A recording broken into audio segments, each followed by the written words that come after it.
Hello everyone, welcome to Binance. It's our great pleasure today to have Maria. It's a global star, a sports leading person, female leaders, and also a great entrepreneur with us today. Welcome, Maria. Thank you for having me. Thank you very much.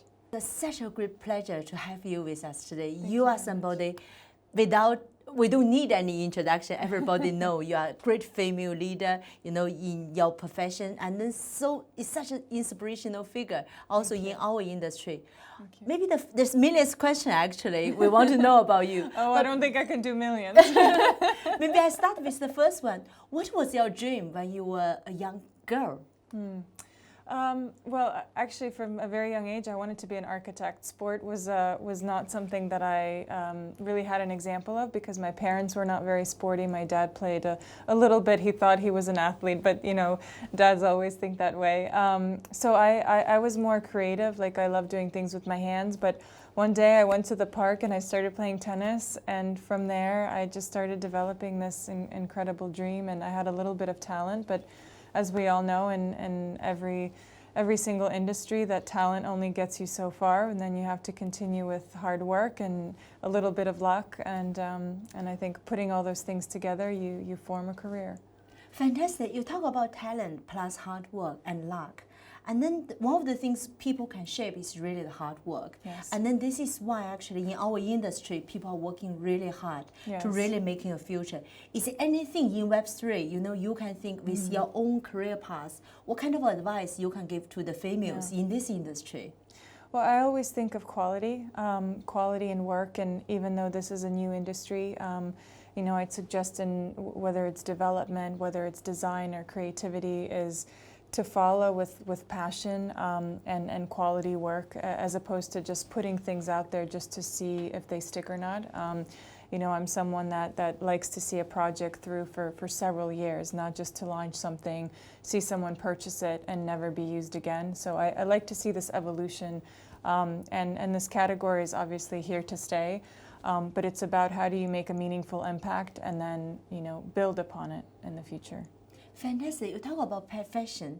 In our industry, actually, it's very much decentralized. A lot of people enter into this space. Yes. At the beginning, developers, and now actually a lot of female, because of NFT, because of their passion for inspiration, creativity. Yes. You actually, what's your view in terms of the future of Web3, NFT? How do you see the metaverse going forward? I think it's an entirely new way of communicating with your community, with your fans. From my perspective, it's allowing my fans to come into this new space that otherwise maybe they're not familiar with or not exposed to. As for myself, I'm also learning about of Web3 and all the different avenues and interests that you can find within it. I think everyone has their passion and they build upon it. I definitely prefer the NFT space because it's something I'm more familiar with, and I can apply myself because of my connection to design and creativity. Fantastic. Can you elaborate more on NFT? Is it something, any project is going to be coming soon? Any exciting news you can share with the audience? Yes, I've been working on something that involves creativity and design, and it comes from building spaces that are authentic to me. I think that are quite minimalist. I love neutral things. I don't like a lot of things, but the things I like to, whether to live with or to play with or to have fun with, they're not many things. And sometimes I find that's the hardest to build, is when you don't have so much, but you're trying to create a beautiful space. So I want to bring this community into the space to be with me, to be a part of it and grow it. So on this NFT, what do you have any plans for NFT? How do you see also the NFT as a mechanism for you to be better communicated between you and the fans going forward, compared with the old mechanism has already in place? Yes. Well, as an athlete for many years, the fan base got to watch me play through, whether it was in person occasionally, but most of the time it was through their screens, whether it's on the phone or the television. So it felt like the interaction was very one-dimensional. Like I would communicate through social media, maybe we'd do some live streams together, but other than that, it was very short-lived. With Web3, I think the opportunities are endless to have more of a meaningful conversation where they're involved, I'm involved at the same time, as opposed to they're watching me play and then I share a photo of me behind the scenes. So there's more playfulness. It's multidimensional, and that's, I think, for both of us is very exciting. Fantastic. And how about the metaverse? Do you see in 10 years' time? How do you see it? Maybe like, what's the vision you are having between you and your fans in 10 years' time in this metaverse? Wow. In 10 years, I hope that it's developed in quality, and in experience. I think we're all figuring this industry out. We're figuring out how to apply ourselves, how to apply our interests, our experiences. And, I come from, a world where social media at the time when I was young and successful, social media was still new, and I had to expose myself into a space that was very intimidating. And this is a very similar example, although quite different in the execution. But in terms of being intimidated by, making your first move, I remember getting my first Facebook account and thinking that's a big deal. Right now that's old news. Like if you're not part of social media as talent, you're way behind. So we all know Web3 is here to stay. You have to expose yourself in order to learn and to grow, and that's what I'm looking to do. That's amazing. And talking about being a female in the industry, as you know, it has never been easy, right? No. There's a lot of hardships. Do you want to talk about some of your hardships and what was your key learnings? Yeah. Well, females don't love to talk about money and finances, particularly not about crypto because it is still so new. But in my industry and in sport, as a young girl, when we're fighting for equal rights and equal prize money, finances and the topic of money was very much part of my career. And so I was bound to speak about it. I felt like I had a voice to speak about it in a platform. And in this space, although it is intimidating and there are terms that we are still unfamiliar with, I hope that I will lead by example, that I will immerse myself in the space, that I will learn, that I will grow, that maybe I will make mistakes, but at least I'll give my female audience and my fan base an opportunity to make those mistakes as well, and to be more thoughtful for the future. That's amazing, because I think for a lot of girls, young girls, in a way, they have a tiger inside of them, but they need a platform to really let the tiger out, to really be themselves. Yes. But sometimes there's so many constraints, Yeah. they're not able to let that tiger out. I agree. Yeah, and this is something, is there anything from your lessons? Also in our industry, in Web3, a lot of girls went into this because they have dreams Yes. they want to pursue. Yeah. You have been persistent and then pursue your dream and being Yeah. so inspirational. Anything you can share with them? They can remember? It's very hard to do, but don't be afraid, don't be afraid to voice your opinion. We live in a world where opinion matters, and you have a voice and you have a platform, and communities like within Binance give you an opportunity to share that. I had a voice on a stage in which I was competing at. I was exposing my talent and my toughness and my physical strength and my mental strength. Then I had an opportunity to talk about other things in my press conferences and interviews.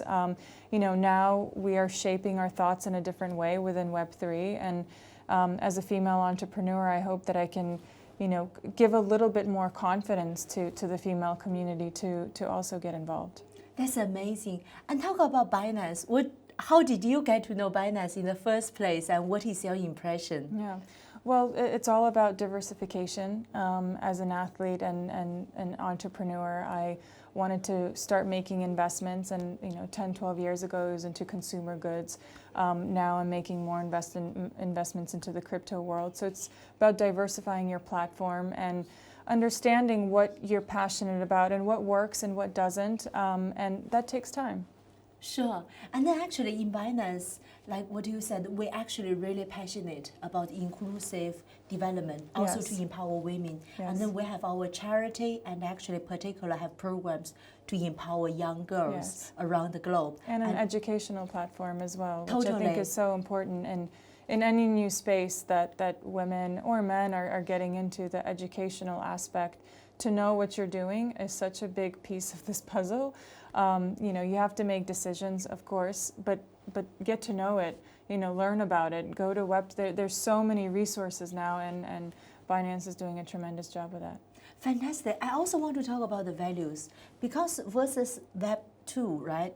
Web 2 has a great innovation, but if we look at it, the profit mechanism actually maybe it's not being well distributed because majority of the wealth actually went into the top 1 percentile instead being well distributed. So now with the Web3, one of the whole idea is really to empower everybody. Exactly. How do you, so from that front, technology is a tool. The most important thing is actually the value driving on it. Yes. So when you are in this Web3 space, how do you say this value perspective? Well, I see myself as a creator within the space. I'm experimenting, I'm exposing myself to other people, to communities, to arts. I'm understanding more about myself and my passions within the space because it takes time to figure out where your interests lie within it, because you can apply your experiences in whether it's NFTs, whether it's in trading, and I'm still establishing that myself. But Binance gives you those opportunities. It gives you the chance to learn, to grow, to invest, to make mistakes, but then come through on top. Fantastic. Another question is talking about to go out of the comfort zone. You have been amazing, in sports already. Now actually you also step out, to expand into becoming a female entrepreneur. Yes. What the journey has been for you and how do you find it so far? Yeah, that's a very good question because I was doing something that I not only was passionate about for so many years, but that I was successful at, and every single day I was improving at it. And as a female, I think it's a very powerful feeling to feel like you're great at something and that you can still go out and train and be even better.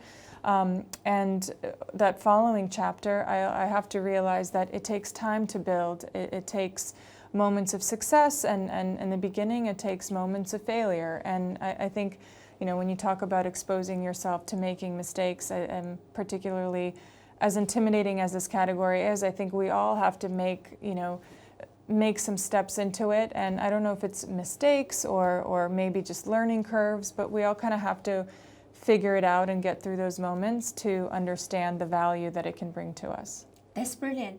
And talking about one of the obstacles, when you first trying to move actually from sports to entrepreneurship, right? I'm sure you've got a lot of criticism or questions. How did you overcome that? Yeah, well, from the start of my career, when I would leave the court and I would be in my hotel room or I would be at home and I wasn't training and there's nothing I could do for my sport, I was always curious about other things, about business, about design, and even though I wasn't fantastic in those areas, I wanted to learn. And so as my career grew in tennis, I felt like I was more confident as a female entrepreneur. And so when I retired a couple of years ago, I already had experience within those different categories to expose myself to them even more. So I wasn't finishing something and starting with something from scratch. I felt like I had a deep dive into my passions. Business was one of them, and I wanted to continue it. That's amazing. And then what's your favorite book? My favorite book? Yeah. Oh, wow. So many. I didn't know we were going to have this question. Yeah. Right now I'm reading a book called Quiet, and it's about the difference of introverts and extroverts, just understanding the dynamic of, how, whether you're built as an introvert, but then how do you apply, introversion to your work, or whether you're an extrovert, and, how are you in your social life compared to your work. So